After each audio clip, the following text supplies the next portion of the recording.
ओम श्री गणेशाय नमः। ओम नमः शिवाय। हरे कृष्णा। कान्हा जी की कृपा से आपका दिन शुभ और मंगलमय हो।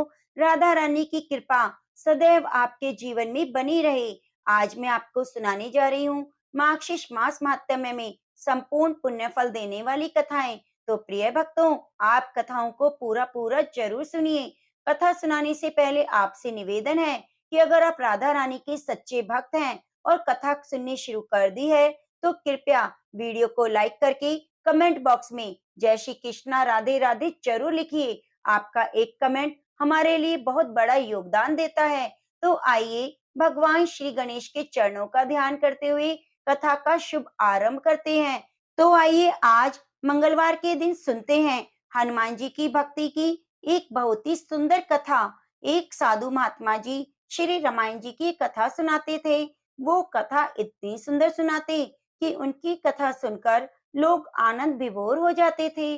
साधु महात्मा जी का एक नियम था, प्रतिदिन जब भी वे कथा शुरू करते तो कथा प्रारंभ करने से पहले वे हनुमान जी को कथा सुनने के लिए आमंत्रित करते थे। वे जहाँ पर कथा सुनाते थे वहाँ उन्होंने कथा के स्थान पर हनुमान जी को विराजने के लिए आसन के रूप में गद्दी रखी हुई थी और इस तरह बुलाते थे, आइए हनुमंत जी विराजिए। ऐसा कहकर हनुमान जी का आह्वान करते। उसके बाद 1 घंटे तक कथा सुनाते थे। एक माह से प्रतिदिन राम कथा सुनने आते।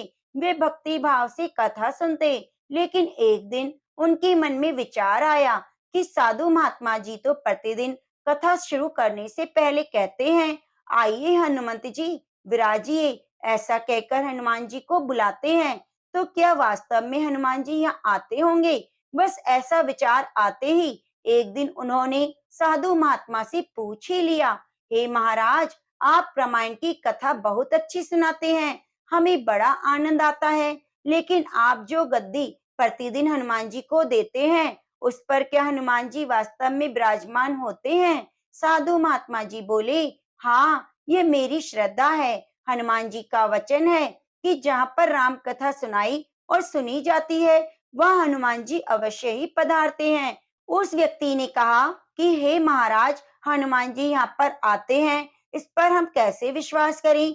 आप कोई ठोस प्रमाण दीजिए। आपको ये प्रमाणित करके दिखाना चाहिए कि हनुमान जी आपकी कथा सुनने के लिए प्रतिदिन आते हैं। महाराज ने उसे बहुत समझाया कि आस्था को किसी प्रमाण की कसौटी पर कसना नहीं चाहिए। यह तो भक्त और भगवान के बीच का प्रेम रस है, व्यक्तिगत श्रद्धा का विषय है। आप कहो तो मैं प्रवचन करना बंद कर दूं या फिर आप कथा में आना छोड़ दो, लेकिन वह व्यक्ति माना ही नहीं और महाराज से कहता ही रहा कि आप कई दिनों से दावा करते आ रहे हैं। यह बात और स्थानों पर भी आप कहते होंगे, इसलिए हे महात्मा, आपको तो प्रमाणित करना ही होगा कि हनुमान जी कथा सुनने आते हैं। इस तरह दोनों के बीच में विवाद होता रहा और अंत में साधु महात्मा जी ने कहा कि हनुमान जी आते हैं या नहीं, इसका प्रमाण मैं कल आपको दूंगा।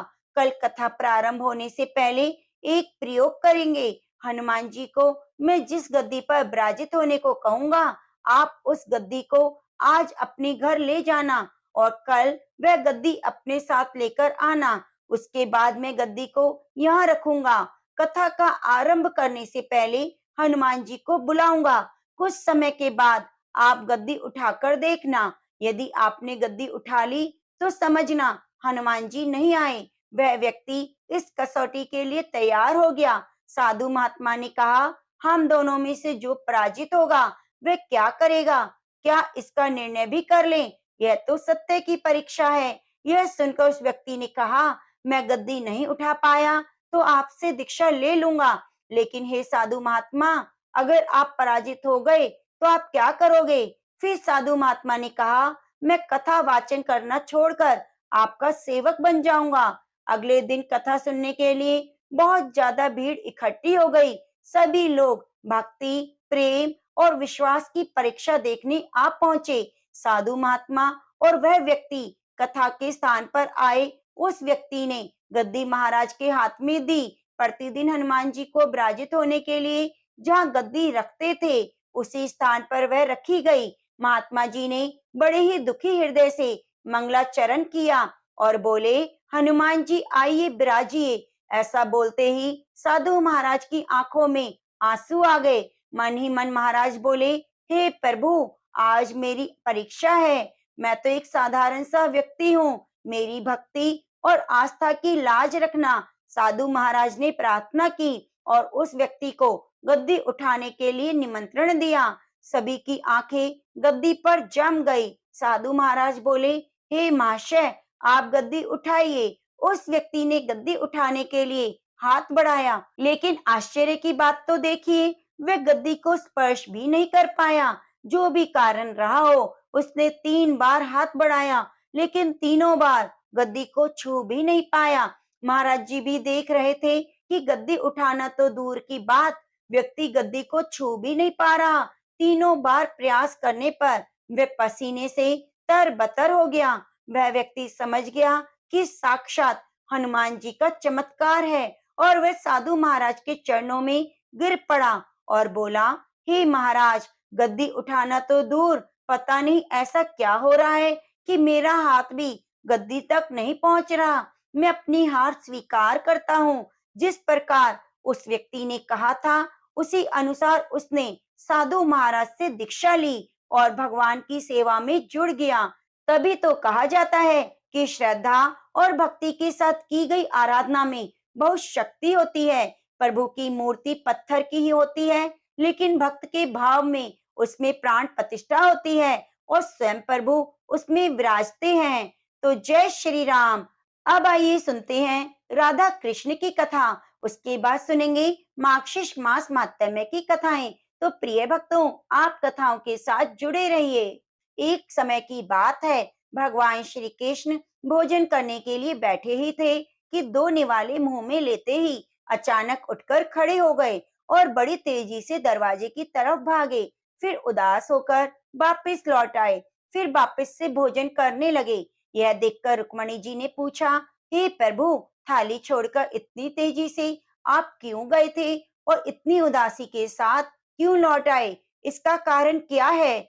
भगवान श्री कृष्ण ने रुक्मणी जी से कहा, हे प्रिय, मेरा एक प्यारा सा भक्त रास्ते से गुजर रहा था।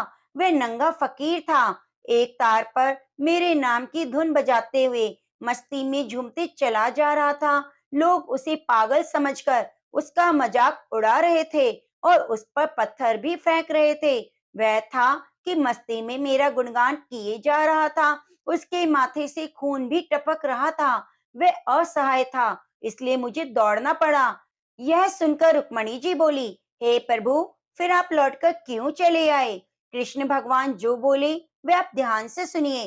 कृष्ण जी बोले, मैं दरवाजे तक पहुंचा ही था कि उस फकीर ने, जो मेरा भक्त था, उसने एक तारा नीचे फेंक दिया और हाथ में एक पत्थर उठा लिया। अब वह खुद ही उत्तर देने में तत्पर हो गया। उसे अब मेरी जरूरत नहीं रही। थोड़ी देर रुक जाता, मेरे ऊपर विश्वास रखता, तो मैं पहुंच गया होता। यहीं पर आकर हम अपने भगवान पर विश्वास खो देते हैं। भगवान जरा सी परीक्षा लेते हैं और हम धैर्य रख नहीं पाते। इसलिए अपनी भक्ति को दृढ़ बनाना चाहिए। हमें भगवान पर पूर्ण विश्वास रखना चाहिए। भगवान पर विश्वास है तो हमारे सभी काम कान्हा जी स्वयं ही करेंगे। अब आइए सुनते हैं मार्गशीर्ष मास माहात्म्य की आगे की कथा। आपने पिछले अध्याय में सुना था कि श्री कृष्ण भगवान ने कालिया नाग का दमन किया और उसे यमुना छोड़कर दूर देश में जाने का आदेश दिया।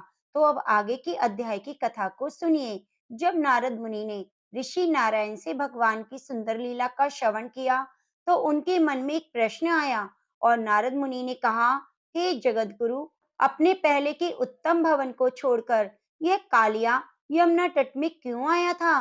क्या इसके पीछे भी कोई रहस्य है?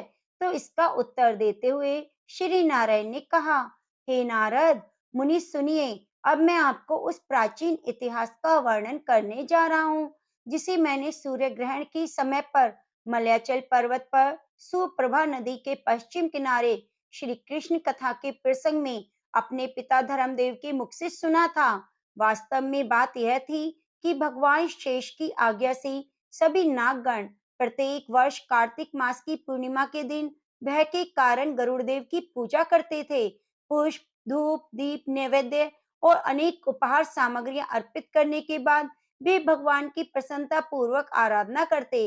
लेकिन एक समय महातीर्थ पुष्कर में भक्ति पूर्वक अच्छे से स्नान करने के बाद कालिया ने अहंकारवश उस तिथि को गरुड़ देव की पूजा नहीं की और सभी नागों द्वारा जो पूजा की सामग्री एकत्रित की गई थी उसी कालिया नाग ने बलपूर्वक खा लिया।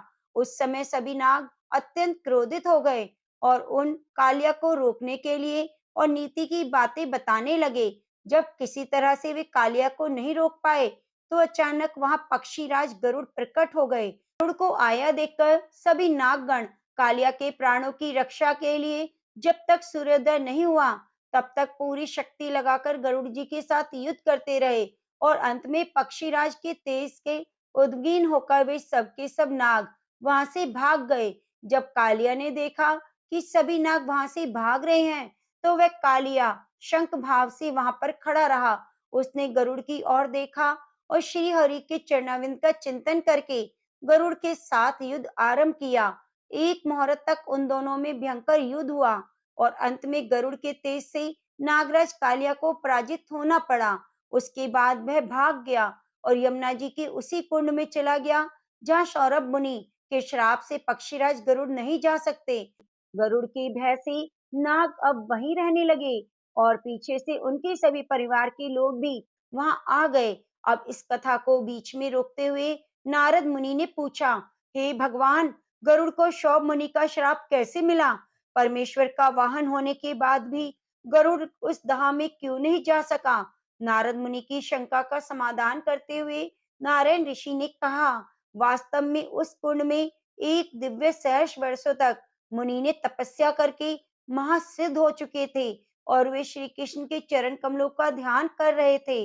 उस समय ध्यान परायण मुनि के समीप पक्षीराज गरुड़ यमुना जी के जल में और किनारे पे भी गणों के साथ प्रसन्नता पूर्वक विहार कर रहे थे।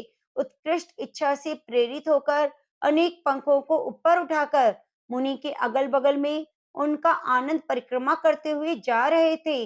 अब एक दिन उन्होंने परिवार सहित एक विशालकाय मछली को देखा और देखते ही देखते गरुड़ ने मुनिंद्र के निकट से ही उस मछली को चोंच में पकड़ लिया। मछली को मुंह में दबाकर ले जाते हुए गरुड़ को देखकर सौभ मुनि क्रोधित हो गए। मुनि की उस रोष भरी दृष्टि से गरुड़ कांप उठे और उस महामत से और उनकी चोंच से छूटकर वह मीन पानी में गिर पड़ा। गरुड़ के डर से वह मीन मुनि के पास ठहर गया और उनके शरणागत हो गया। जब गरुड़ पुनः उसे लेने का प्रयास करने लगे तब मुनिंद्र ने कहा, हे पक्षीराज, मेरे पास से दूर हट जाओ, चले जाओ यहाँ से। मेरे सामने से इस विशाल जीव को पकड़कर ले जाने की तुम क्या योग्यता है?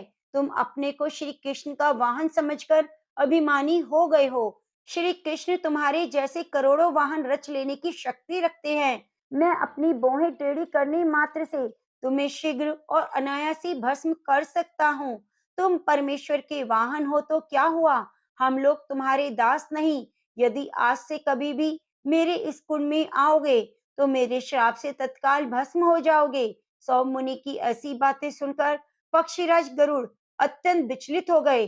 वे भगवान श्री कृष्ण के चरणों का स्मरण करते हुए उन्हें प्रणाम करके वहां से चले गए। तब से लेकर आज तक इस कुंड का नाम सुनने मात्र से पक्षीराज गरुड़ उस स्थान पर आने की इच्छा नहीं करते।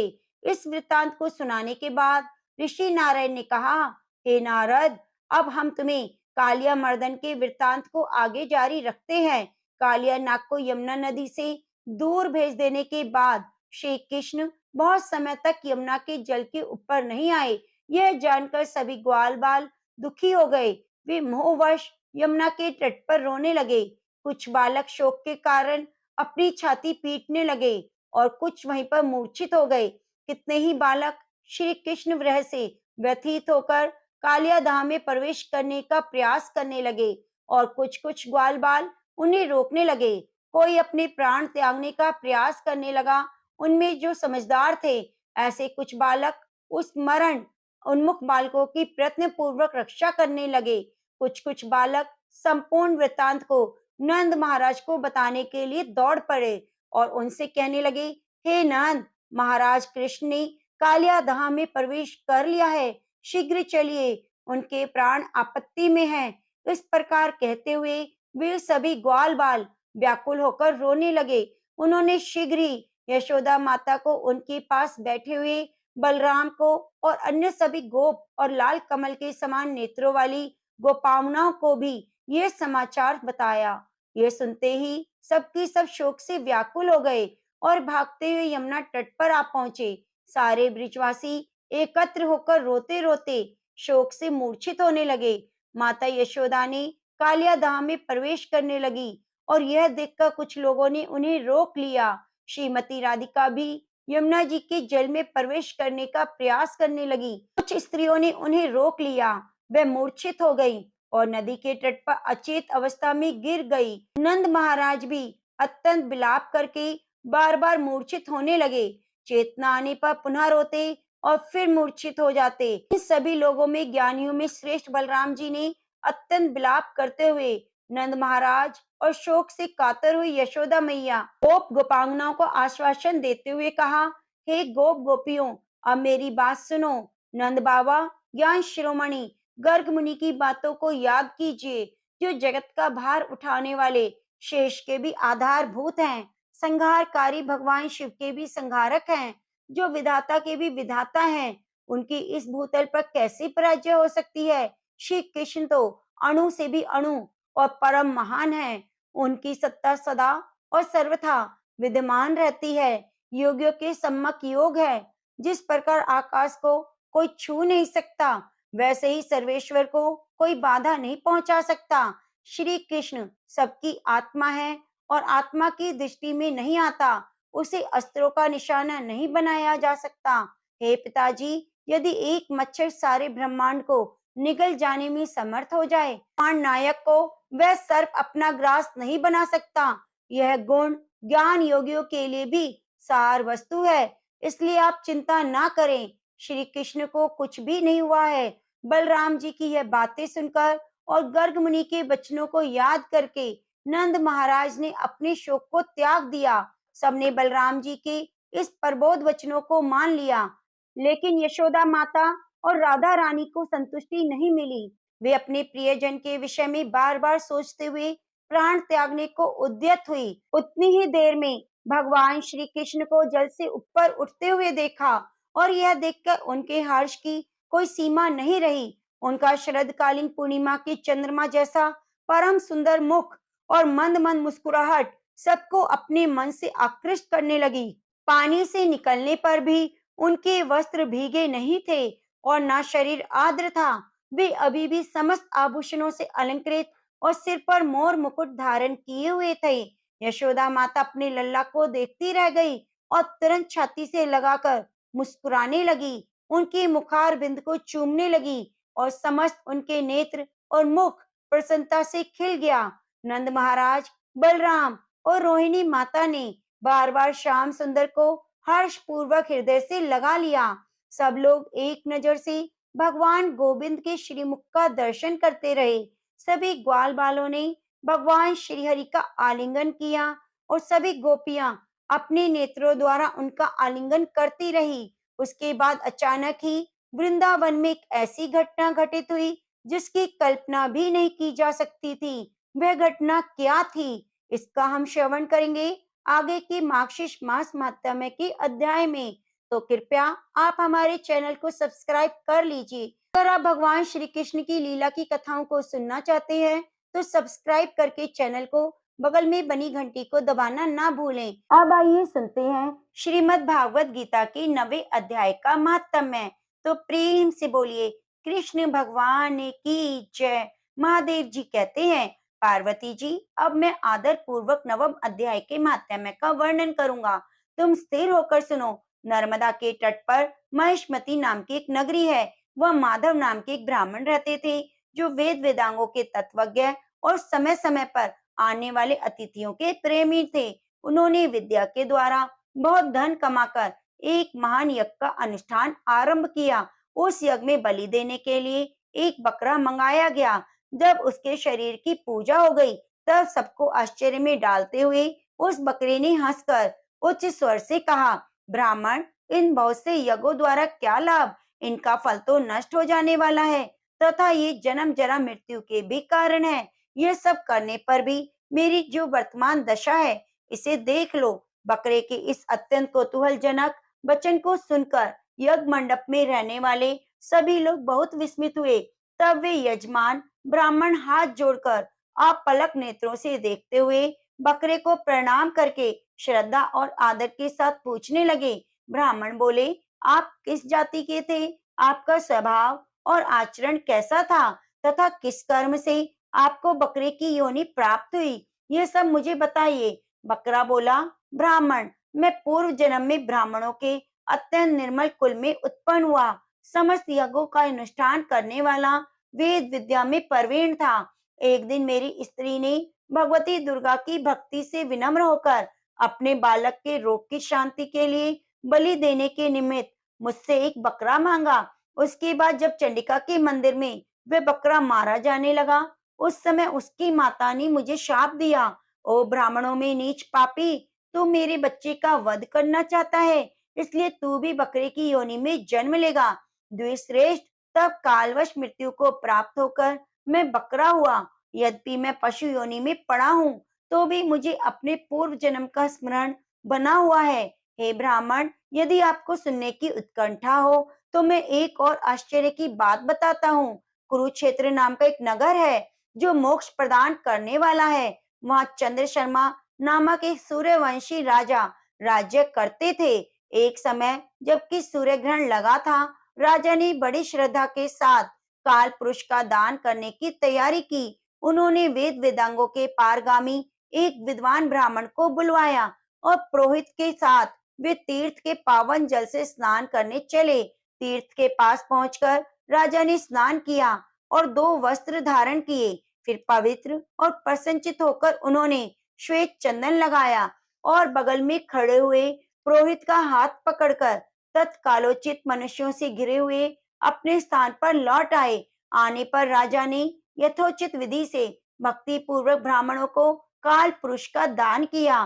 तब काल पुरुष का हृदय चीर कर उसमें से एक पापात्मा चांडाल प्रकट हुआ। फिर थोड़ी देर के बाद निंदा भी चांडाली का रूप धारण करके काल पुरुष के शरीर से निकली और ब्राह्मण के पास आ गई।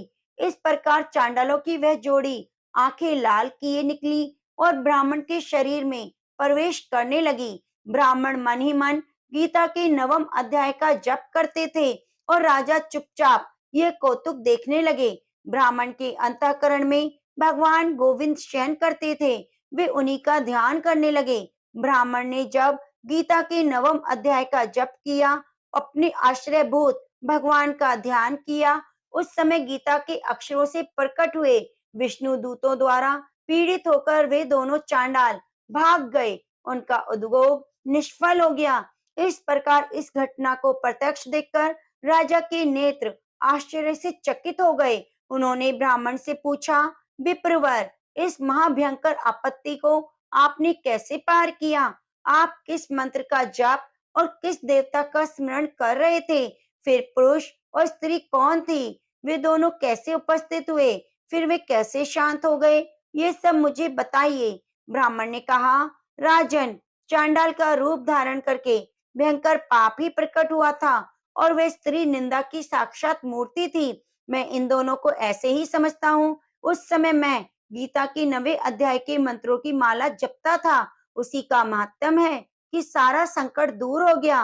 हे महिपते, मैं नित्य ही गीता की 9वें अध्याय का जप करता हूँ। उसी के प्रभाव से प्रतिग्रह जनित आपत्तियों से पार पा सका हूँ। यह सुनकर राजा ने उसी ब्राह्मण से गीता के 9वें अध्याय का अभ्यास किया। फिर वे दोनों परम शांति मोक्ष को प्राप्त हुए। यह कथा सुनकर ब्राह्मण ने बकरे को बंधन से मुक्त कर दिया और गीता के 9वें अध्याय के अभ्यास से परम गति को प्राप्त हुआ। तो प्रेम से बोलिए कृष्ण भगवान की जय। अब आइए सुनते हैं 9वें अध्याय का पाठ। उसके उपरांत श्री कृष्ण भगवान बोले, हे अर्जुन, तू दोष दृष्टि रहित भक्त के लिए इस परम गोपनीय ज्ञान को रहस्य के सहित कहूंगा कि जिसको जानकर तू दुख रूप संसार से मुक्त हो जाएगा। यह ज्ञान सब विद्याओं का राजा और सब गोपनियों का राजा एवं पवित्र, उत्तम, प्रत्यक्ष फल वाला और धर्मयुक्त है, साधन करने को बड़ा सुगम और अविनाशी है। हे परंतप, इस तत्व ज्ञान रूप धर्म में श्रद्धा धारण रहित पुरुष मेरे को न प्राप्त होकर मृत्यु रूप संसार चक्र में भ्रमण करते हैं। हे अर्जुन, मुझ सच्चिदानंद घन परमात्मा से यह सब जगत जल से बर्फ के सदृश परिपूर्ण है और सब भूत मेरे अंतर्गत संकल्प के आधार स्थित हैं। इसलिए वास्तव में मैं उनमें स्थित नहीं हूँ और वे सब भूत मेरे में स्थित नहीं है, किंतु मेरी योग माया और प्रभाव को देख कि भूतों का धारण पोषण करने वाला और भूतों को उत्पन्न करने वाला भी मेरा आत्मा वास्तव में भूतों में स्थित नहीं है, क्योंकि जैसे आकाश से उत्पन्न हुआ सर्वत्र विचरने वाला महान वायु सदा ही आकाश में स्थित है, वैसे ही मेरे संकल्प द्वारा उत्पत्ति वाले होने से संपूर्ण भूत मेरे में स्थित हैं। ऐसा जान हे अर्जुन, कल्प के अंत में सब भूत मेरी प्रकृति को प्राप्त होते हैं, अर्थात प्रकृति में लय होते हैं और कल्प के आदि में उनको मैं फिर रचता हूँ। कैसे कि अपनी त्रिगुणमयी माया को अंगीकार करके स्वभाव के वश से परतंत्र हुए इस संपूर्ण भूत समुदाय को बारंबार उनके कर्मों के अनुसार रचता हूँ। हे अर्जुन, उन कर्मों में आसक्ति रहित और उदासीन के सदृश स्थित हुए मुझ परमात्मा को वे कर्म नहीं बांधते। हे अर्जुन, मुझ अधिष्ठाता से सकाश या मेरी माया चराचर सहित सर्व जगत को रचती है। इस ऊपर कहे हुए हेतु से ही यह संसार आवागमन रूप चक्र में घूमता है। ऐसा होने पर भी संपूर्ण भूतों के महान ईश्वर रूप मेरे परम भाव को न जानने वाले मूढ़ लोग मनुष्य का शरीर धारण करने वाले मुझ परमात्मा को तुच्छ समझते हैं, अर्थात अपनी योग माया से संसार के उद्धार के लिए मनुष्य रूप में विचरते हुए कुछ साधारण मनुष्य मानते हैं, जो कि वृथा आशा, वृथा कर्म और वृथा ज्ञान वाले अज्ञानी जन राक्षसों के और असुरों के जैसे मोहित करने वाले तामसी स्वभाव को ही धारण किए हुए हैं। परंतु हे कुंती पुत्र, देवी प्रकृति के आश्रित हुए जो महात्मा जन हैं, वे तो मेरे को सब भूतों का सनातन कारण और नाश रहित अक्षर स्वरूप जानकर अनन्य मन से युक्त हुए निरंतर भजते हैं। वे दृढ़ निश्चय वाले भक्तजन निरंतर मेरे नाम और गुणों का कीर्तन करते हुए मेरी प्राप्ति के लिए यत्न करते हुए मेरे को बारंबार प्रणाम करते हैं। सदा मेरे ध्यान में युक्त हुए अनन्य भक्ति से मुझे उपासते हैं। उनमें कोई तो मुझ पर विराट स्वरूप परमात्मा को ज्ञान यज्ञ के द्वारा पूजन करते हुए एकत्व भाव से, अर्थात जो कुछ है सब वासुदेव है, इस भाव से उपासते हैं और दूसरे पृथक भाव से, स्वामी सेवक भाव से कोई कोई बहुत प्रकार से उपासते हैं। क्योंकि क्रतु अर्थात श्रोत कर्म मैं ही हूँ, यज्ञ अर्थात पंच महायज्ञादि स्मार्त कर्म मैं ही हूँ, स्वधा अर्थात पितरों के निमित्त दिए जाने वाला अन्न मैं हूँ, औषधि अर्थात सब वनस्पतियां मैं हूँ, मंत्र मैं हूँ, घृत मैं हूँ, अग्नि मैं हूँ, हवन रूप क्रिया रूप भी मैं हूँ। हे अर्जुन, मैं ही इस संपूर्ण जगत का दाता, धारण पोषण करने वाला और कर्मों का फल देने वाला माता पिता पिता मैं हूँ। जानने योग्य पवित्र ओमकार ऋग्वेद, सामवेद, यजुर्वेद भी मैं हूँ। हे अर्जुन, प्राप्त होने योग्य भरण पोषण करने वाला, सबका स्वामी, शुभाशुभ का देखने वाला, सबका वास स्थान और शरण लेने योग्य तथा प्रति उपकार न चाहकर हित करने वाला, उत्पत्ति प्रलय रूप और सबका आधार, निधान और अविनाशी कारण भी मैं हूँ। मैं ही सूर्य रूप हुआ तपता हूँ और वर्षा को आकर्षण करता हूँ और बरसाता हूँ। और हे अर्जुन, मैं ही अमृत और मृत्यु एवं सत और सत सब कुछ मैं हूँ।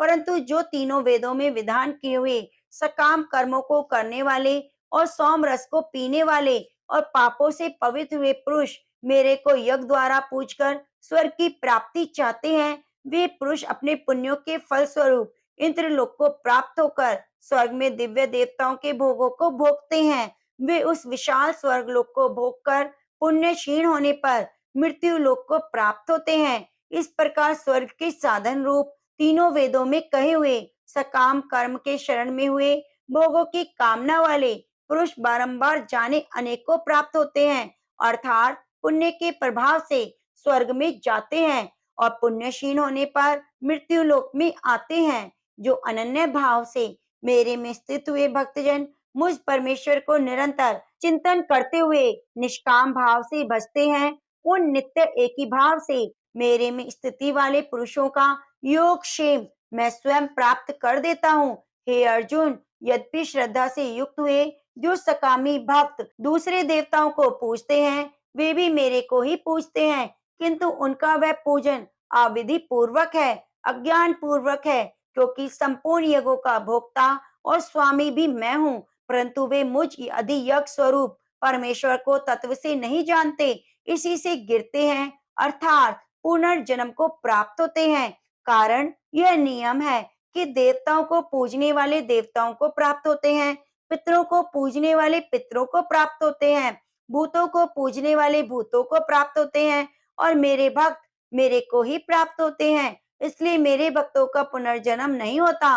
हे अर्जुन, मेरे पूजन में ये सुगमता भी है कि पत्र पुष्प फल जल इत्यादि जो कोई भक्त मेरे लिए प्रेम से अर्पण करता है, उस शुद्ध बुद्ध निष्काम प्रेम भक्ति का प्रेम पूर्वक अर्पण किया हुआ वह पत्र पुष्पादिक मैं सगुण रूप में प्रकट होकर प्रीति सहित खाता हूँ। इसीलिए हे अर्जुन, तू जो कुछ कर्म करता है, जो कुछ खाता है, जो कुछ हवन करता है, दान देता है, जो कुछ स्वधर्माचरण रूप तप करता है, वह सब मेरे को अर्पण कर। इस प्रकार कर्मों को मेरे अर्पण करने रूप से संन्यास योग से युक्त हुए मन वाला तू शुभाशुभ फल रूप कर्म बंधन से मुक्त हो जाएगा, उनसे मुक्त हुआ मेरे को प्राप्त होएगा। यद्यपि मैं सब भूतों में संभाव से व्यापक हूँ, न कोई मेरा अप्रिय है न प्रिय है, परंतु जो भक्त मेरे को प्रेम से भजते हैं वे मेरे में और मैं उनमें प्रत्यक्ष प्रकट होता हूँ। मेरी भक्ति का और भी प्रभाव सुन। यदि कोई अतिशय दुराचारी भी अनन्य भाव से मेरा भक्त हुआ मेरे को निरंतर भजता है, वह साधु ही मानने योग्य है, क्योंकि वह यथार्थ निश्चय वाला है, अर्थात उसने भली प्रकार निश्चय कर लिया है कि परमेश्वर के भजन के समान अन्य कुछ नहीं, इसलिए वह शीघ्र ही धर्मात्मा हो जाता है और सदा रहने वाली परम शांति को प्राप्त होता है। हे अर्जुन, तू निश्चय पूर्वक सत्य जान कि मेरा भक्त नष्ट नहीं होता, किंतु हे अर्जुन, स्त्री वैश्य शूद्र पाप योनि वाले जो कोई भी होवे वे मेरे ही शरण में होकर तो परम गति को प्राप्त होते हैं। फिर क्या कहना है कि पुण्यशील ब्राह्मण जन और राष्ट्रीय भक्त जन परम गति को प्राप्त होते हैं। इसलिए तू सुख रहित और क्षणभंगुर इस मनुष्य शरीर को प्राप्त होकर निरंतर मेरा भजन कर। मनुष्य शरीर बड़ा दुर्लभ है, परंतु हे नाशवान और सुख रहित, इसलिए इस काल का भरोसा न करके अज्ञान से सुख रूप भासने वाले विषय भोगों में न फंसकर निरंतर मेरा भजन कर। केवल मुझ सच्चिदानंद घन वासुदेव परमात्मा में अनन्य प्रेम से नित्य निरंतर अचल मन वाला हो। मुझ परमेश्वर को ही श्रद्धा प्रेम सहित निष्काम भाव से नाम गुण और प्रभाव के श्रवण कीर्तन मनन पठन पाठन द्वारा निरंतर भजने वाला हो और मुझ शंख चक्र गदा पद्म कीट कुंडल आदि भूषणों से युक्त पीतांबर वनमाला कौस्तुभ मणिधारी विष्णु का मन वाणी और शरीर के द्वारा सर्वस्व अर्पण करके अतिशय श्रद्धा भक्ति और प्रेम से विहलता पूर्वक पूजन करने वाला हो। मुझ सर्वशक्तिमान विभूति बल ऐश्वर्य माधुर्य गंभीरता उदारता वात्सल्य और सुहृदता आदि गुणों से संपन्न सबके आश्रय रूप वासुदेव को विनय भाव पूर्वक भक्ति सहित साष्टांग दंडवत प्रणाम कर। इस प्रकार मेरे शरण हुआ तू आत्मा मेरे में एक ही भाव करके मुझी को प्राप्त होगा। इति श्रीमद् भागवत गीता रूपी उपनिषद एवं ब्रह्म विद्या योग शास्त्र विषयक श्री कृष्ण और अर्जुन के संवाद में राज विद्या राजगुहा योग नामक 9वां अध्याय संपूर्ण हुआ। तो प्रेम से बोलिए कृष्ण भगवान की जय। प्रिय भक्तों, कथा सुनाते हुए आपसे निवेदन है कि आप कमेंट बॉक्स में जय श्री कृष्णा राधे राधे जरूर जरूर लिखिए। अब बड़े ही प्रेम से मनोकामनाओं को पूरी करने वाली कथा को सुनते हैं। इस कथा को पूरा अवश्य सुनिए। एक भागवत कथावाचक ब्राह्मण गांव में कथा बाच रहे थे। उस दिन उन्होंने नंदलाल कन्हैया के सौंदर्य, उनके आभूषणों का बड़ा ही मनमोहक वर्णन किया। उधर से गुजरता हुआ एक चोर भी कथा सुनने बैठ गया। उसने जब आभूषणों के बारे में सुना तो उसे लालच आ गया। उस दिन की कथा समाप्त होने पर पंडित जी को खूब दक्षिणा मिली, जिसे गठरी बनाकर वह उसे लेकर चल दिए। जरा सुनसान में पहुंचे तो चोर सामने आ गया। उसने पंडित जी से पूछा, ये श्याम मनोहर कृष्ण कहाँ रहते हैं? मुझे उनके घर से गहने चुराने हैं, पता बताओ। पंडित जी डर गए, उन्हें अपने सामान का भय हुआ। उन्होंने बुद्धि लगाई और कहा कि कृष्ण का पता मेरे झोले में लिखा है। यहाँ अंधेरा है, थोड़ा उजाले में चलो तो देखकर बताऊंगा। चोर तैयार हो गया, उसे जल्दी थी। पंडित जी ने और चतुराई की अपना बोझा उसके सिर पर लाद दिया और ऐसे स्थान पर पहुंचकर रुके जहां लोगों की आवाजाही ज्यादा थी।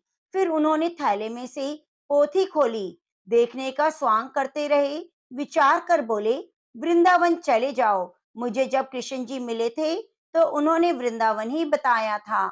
चोर पंडित जी की बात से संतुष्ट हो गया और पंडित जी से आशीर्वाद लेकर विदा हुआ।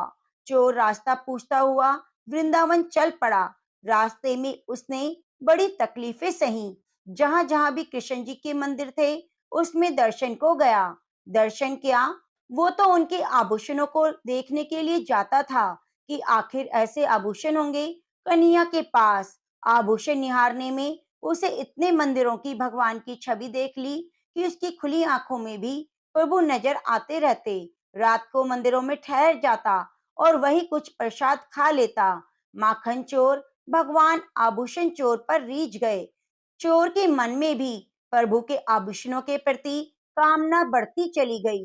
गोपाल उसे जगह जगह दर्शन देते, तरह तरह के आभूषणों से सजे बालकों के रूप में, लेकिन वह उन्हें नहीं लेता तो उसे असली गोपाल के आभूषण चाहिए थे। चोर परेशान कि कब कन्हैया के धाम पहुंचूं और कन्हैया परेशान कि वह इतनी दूर क्यों जा रहा है, जब मैं राह में ही उसे सारे आभूषण दे रहा हूँ। भगवान को भक्त से प्रेम हुआ तो भक्त के मन में बसा चोरी का भाव अनुराग में बदल गया। चोर गोकुल पहुंच गया। एक स्थान पर नदी किनारे भगवान ने उसे गाय चराते उसी रूप में दर्शन दिए जो उसने मंदिरों में देखी थी। जितनी छवि देखी थी सारी एक एक करके दिखा दी। आभूषणों के साथ चोर उनके पैरों में गिर पड़ा। प्रभु ने आभूषण उतार दिए और बोले, लो, तुम इसके लिए व्यर्थ ही इतनी दूर चले आए, मैं तो कब से तुम्हें दे रहा था। चोर बोला, आपको देख लिया तो आभूषणों की चमक फीकी पड़ गई, अब तो आपको ही चुराऊंगा। भगवान हंसे, मुझे चुराओगे, कहाँ लेकर जाओगे? चोर बोला, वाह, तो नहीं पता कि कहाँ लेकर जाऊंगा, लेकिन आभूषण नहीं चाहिए, अब तो मुझे आपकी ही लालसा है। चोर सोचता और प्रभु हंसते रहे। चोर ने बुद्धि दौड़ाई लेकिन कोई स्थान ही ना सूझा। उसे चिंता थी कि इतनी मेहनत से वह इन्हें चुरा ले जाए और फिर सुरक्षा ना कर पाए तो कोई और चुरा लेगा। सोचते सोचते उसे नींद आने लगी। उसे उपाय सूझा, जब तक मैं निर्णय नहीं कर लेता कि आपको कहाँ रखूंगा, आप मुझे रोज दर्शन देते रहो, जिससे मुझे भरोसा रहे कि मेरी चोरी का सामान सुरक्षित है। भगवान खूब हंसे। उन्होंने कहा, ठीक है, ऐसा ही होगा, लेकिन तुम्हें कुछ आभूषण तो लेने होंगे। चोर ने मना कर दिया। प्रभु रोज शाम उसे दर्शन देते। वह अपने गांव लौट आया। पंडित जी कथा बाच रहे थे। उन्हें पंडित जी कथा बाच रहे थे। उन्हें सारी बात बताई। यकीन ना हुआ तो शाम को जब प्रभु दर्शन देने आए तो उनका एक आभूषण मांगकर दिखा दिया और साबित कर दिया। पंडित जी बोले, भाई, चोर असली साधु तो तू है। मैं तो कान्हा का नाम लेकर बस कथाएं सुनाता हूँ, आजीविका जुटा रहा हूँ, लेकिन तुमने तो उन्हीं को जीत लिया। यह सुनकर चोर की आंखों से आंसू धर धर टपकने लगे। पंडित जी ने कहा, लुटाकर खुद को जब आए तो तेरी बाकी अदाओं पर दिल के मामले में हम भी अमीर हो गए। तो प्रेम से बोलिए, राधा कृष्ण भगवान की जय हो। गणेश भगवान की एक छोटी सी कहानी, इसे हर वृत्त कथा में जरूर सुनना चाहिए।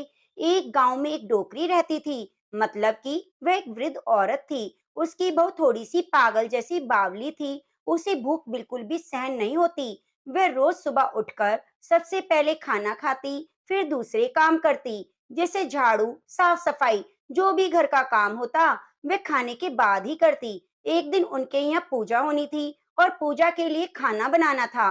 तो वृद्धा ने सोचा, यह तो सुबह उठकर सबसे पहले खाओ खाओ करेगी और सारा खाना खा डालेगी। तो वृद्धा ने एक उपाय सोचा कि पहले के समय में कुएं से पानी भरकर लाते थे।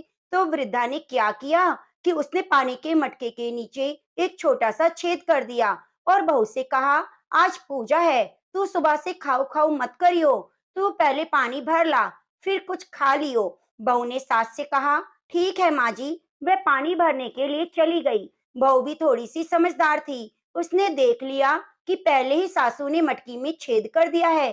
तो उसने क्या किया, जब वह घर से निकली तो उसने साड़ी में आटा बांध लिया और बहू पानी भरने कुएं पर आई। उसने वहां पर सबसे पहले अपनी साड़ी में बंधा हुआ आटा निकाला, फिर पनघट पर उसे गूंद लिया और उसकी बाटियां बना ली। वहीं गांव में पास में कुआं था, वहीं पास में शमशान भी था। तो एक मुर्दा जलाया जा रहा था, तो उसकी आंच पर उसने बाटियां सेक ली। वहीं पास में गणेश जी का मंदिर था। गणेश जी को चोला चढ़ाया गया था। तो गणेश जी की जोत में घी लगा हुआ था।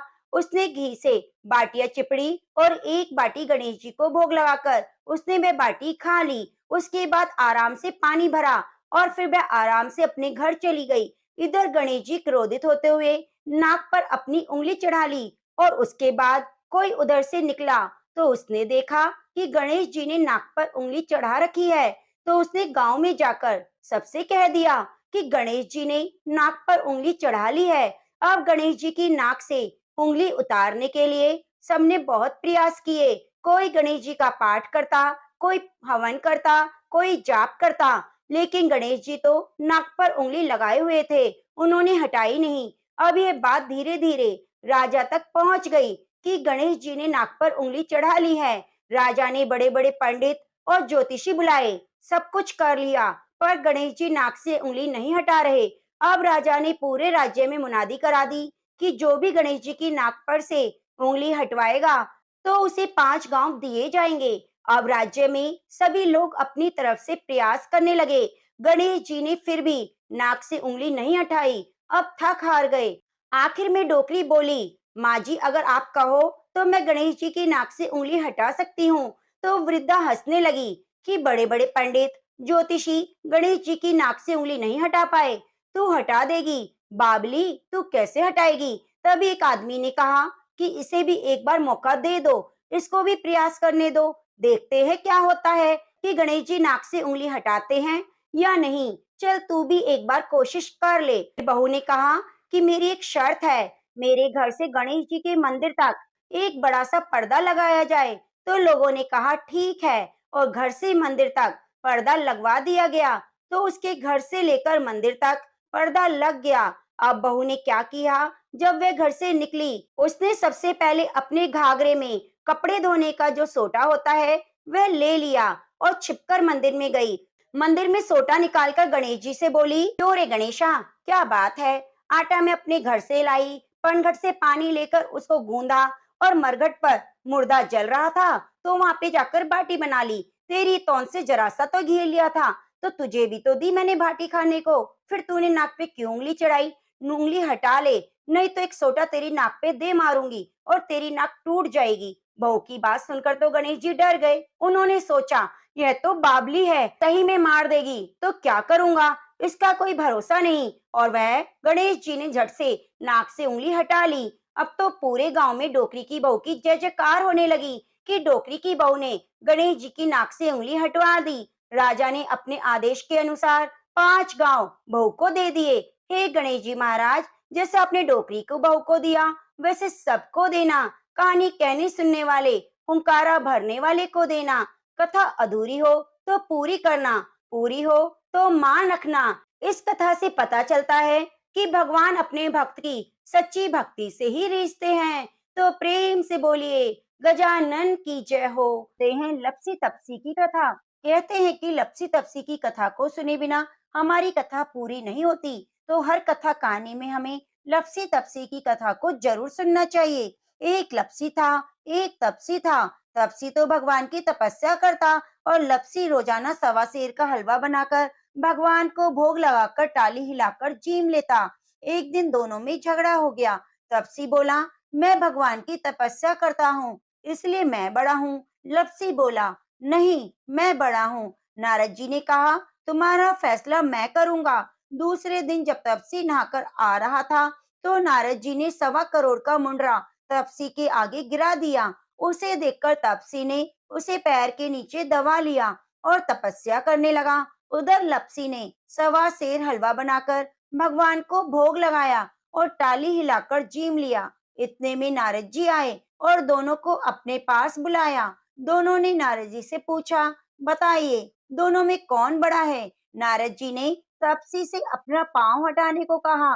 पांव हटाते ही मुंदड़ा निकला।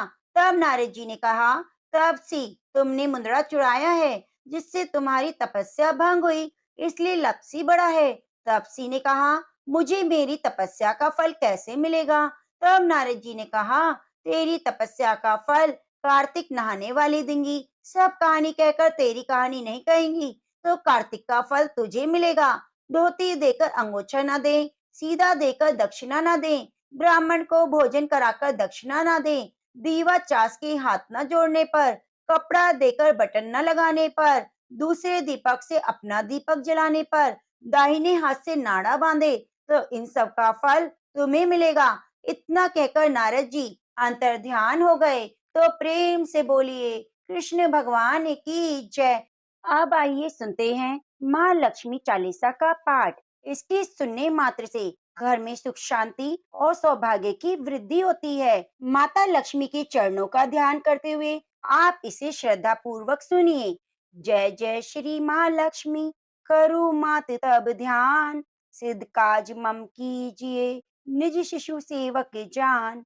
नमो महालक्ष्मी जय माता, तेरो नाम जगत विख्याता, आदि शक्ति हो मात भवानी, पूजति सब नर मुनि ज्ञानी, जगत पालिनी सब सुख करनी, निज जनहित भंडारन भरनी, श्वेत कमल दल पर तब आसन, माते सुशोभित है पद्मासन, श्वेतांबर अरु श्वेताभूषण, श्वेत ही श्वेत सुसज्जित पुष्पन, शीश छत्र अति रूप विशाला, गल सोहे मुक्तन की माला, सुंदर सोहे कुंचित केशा, विमल नयन अरु अनुपम वेशा, कमल नाल संभुज तव चारी, सुर नर मुनि जनहित सुखकारी, अद्भुत छटा मात तब बानी, सकल विश्व की नो सुख खानी, शांति स्वभाव मृदुल तब भवानी, सकल विश्व की हो सुख खानी, महालक्ष्मी धन्य हो माई, पंच तत्व में सृष्टि रचाई,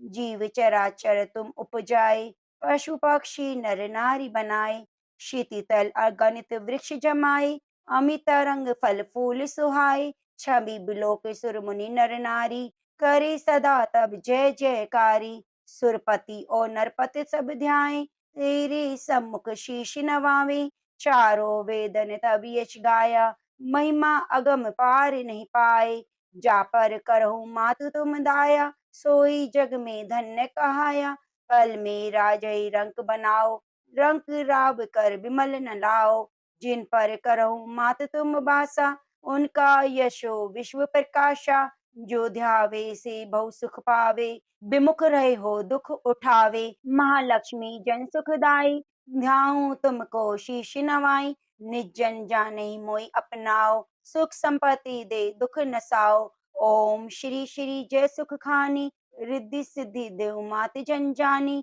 ओम ह्रीम ह्रीम सब व्याधि हटाओ, जन उन विमल दृष्टि दर्शाओ, ओम क्लीम क्लीम शत्रु क्षय कीजिए, जनहित मात अभय वर दीजिए, ओम जयति जय जननी, सकल काज भक्तन के सरणी, ओम नमो नमो भवनिधि तारिणी, तरणी भंवर से पार उतारणी, सनो माती है विनय हमारी, पूर्वहु आशन करहु अवारी, ऋणी दुखी जो तुमको ध्यावे, सो प्राणी सुख संपत्ति पावे।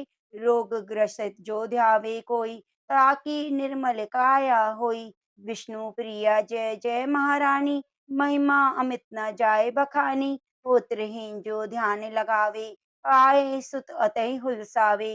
त्राहि त्राहि शरणागत तेरी, करो मात अब नेक न देरी। आभो मात विलंब न कीजे, हृदय निवास भक्त पर दीजे। जानू जब तब का नहीं भेवा, पार करो भवनिधि बन खेवा। बिन वो बार बार कर जोरी, पूरणी आशा करूं अब मोरी। जाने दास मब संकट टारो, सकल व्याधि से मोहि उबारो। जो तब सुरते रहे लब लाई, सो जग पावे सुअस बढ़ाई। छायो यश तेरा संसारा, पावत शेष शंभु नहीं पारा। गोविंद निष दिन शरण तिहारी, करहु पूरन अभिलाष हमारी। महालक्ष्मी चालीसा, पढ़े सुने चित लाए। ताहि पदार्थ मिले, अब कहे वेद अस गाए। ओम महालक्ष्मी नमः। अब आइए सुनते हैं श्री महालक्ष्मी अष्टकम। इसकी रचना इंद्र के द्वारा की गई। ओम श्री गणेशाय नमः। समस्त ऐश्वर्यों की अधिष्ठात्री और अपार धन संपत्तियों को देने वाली महालक्ष्मी की आराधना हर दिन करनी चाहिए। महालक्ष्मी की कृपा से वैभव, सौभाग्य, आरोग्य, ऐश्वर्य, शील, विद्या, विनय, ओज और कांति मिलती है। आश्चर्यजनक रूप से असीम संपदा मिलती है। इंद्र द्वारा रचित महालक्ष्मी कृपा प्रार्थना स्तोत्र, जिसमें श्री महालक्ष्मी की अत्यंत ही सुंदर उपासना की गई है। इंद्रकृत महालक्ष्मी कृपा प्रार्थना स्तोत्र की कथा। एक बार देवराज इंद्र ऐरावत हाथी पर चढ़कर जा रहे थे। रास्ते में दुर्वासा मुनि मिले। मुनि ने अपने गले में पड़ी माला निकालकर इंद्र के ऊपर फेंक दी, जिसे इंद्र ने ऐरावत हाथी को पहना दिया। तीव्र गंध से प्रभावित होकर ऐरावत हाथी ने सूंड से माला उतारकर पृथ्वी पर फेंक दी। यह देखकर दुर्वासा मुनि ने इंद्र को शाप देते हुए कहा, इंद्र, ऐश्वर्य के घमंड में तुमने मेरी दी हुई माला का अनादर किया है। यह माला नहीं है, ये लक्ष्मी का धाम थी, इसलिए तुम्हारे अधिकार में स्थित तीनों लोकों की लक्ष्मी शीघ्र ही अदृश्य हो जाएगी। महर्षि दुर्वासा के श्राप से त्रिलोकी श्रीहीन हो गई और इंद्र की राज्य लक्ष्मी समुद्र में प्रविष्ट हो गई। देवताओं की प्रार्थना से जब वे प्रकट हुई, तब उनका सभी देवता, ऋषि मुनियों ने अभिषेक किया। देवी महालक्ष्मी की कृपा से संपूर्ण विश्व समृद्धशाली और सुख शांति से संपन्न हो गया। आकर्षित होकर देवराज इंद्र ने उनकी इस प्रकार स्तुति की। इंद्र बोले, श्री पीठ पर स्थित और देवताओं से पूजित होने वाली हे महामाये, तुम्हें नमस्कार है। हाथ में शंख, चक्र और गदा धारण करने वाली हे महालक्ष्मी, तुम्हें प्रणाम है। गरुड़ पर आरूढ़ हो कोलासुर को भय देने वाली, सभी पापों को हरने वाली हे भगवती महालक्ष्मी, तुम्हें प्रणाम है। सब कुछ जानने वाली, सबको वर देने वाली, समस्त दुष्टों को भय देने वाली, सभी दुखों को दूर करने वाली हे महालक्ष्मी देवी, तुम्हें नमस्कार है। सिद्धि, बुद्धि, भोग और मोक्ष देने वाली हे मंत्रपूत भगवती महालक्ष्मी, तुम्हें सदा प्रणाम है। हे देवी, हे आदि अंत रहित आदि शक्ति, हे महेश्वरी, हे योग से प्रकट हुई भगवती महालक्ष्मी, तुम्हें नमस्कार है। हे देवी, तुम स्थूल, सूक्ष्म और महारौद्र रूपिणी हो, महाशक्ति हो, महोदरा हो और बड़े बड़े पापों का नाश करने वाली हो। हे देवी महालक्ष्मी, तुम्हें नमस्कार है। हे कमल के आसन पर विराजमान पर ब्रह्म स्वरूपनी देवी, हे परमेश्वरी, हे जगदम्बा, हे महालक्ष्मी, तुम्हें प्रणाम है। हे देवी, तुम श्वेत और लाल वस्त्र धारण करने वाली और नाना प्रकार के अलंकारों से विभूषित हो, संपूर्ण जगत में व्याप्त हो, अखिल लोक को जन्म देने वाली हो। हे माता लक्ष्मी, तुम्हें मेरा प्रणाम है। जो मनुष्य भक्ति युक्त होकर इस महालक्ष्मी अष्टक स्तोत्र का सदा पाठ करता है, वे सारी सिद्धियों और राज वैभव को प्राप्त कर लेता है। जो प्रतिदिन एक समय पाठ करता है, उसके बड़े बड़े पापों का नाश हो जाता है। जो 2 समय पाठ करता है, वह धन धान्य से संपन्न होता है।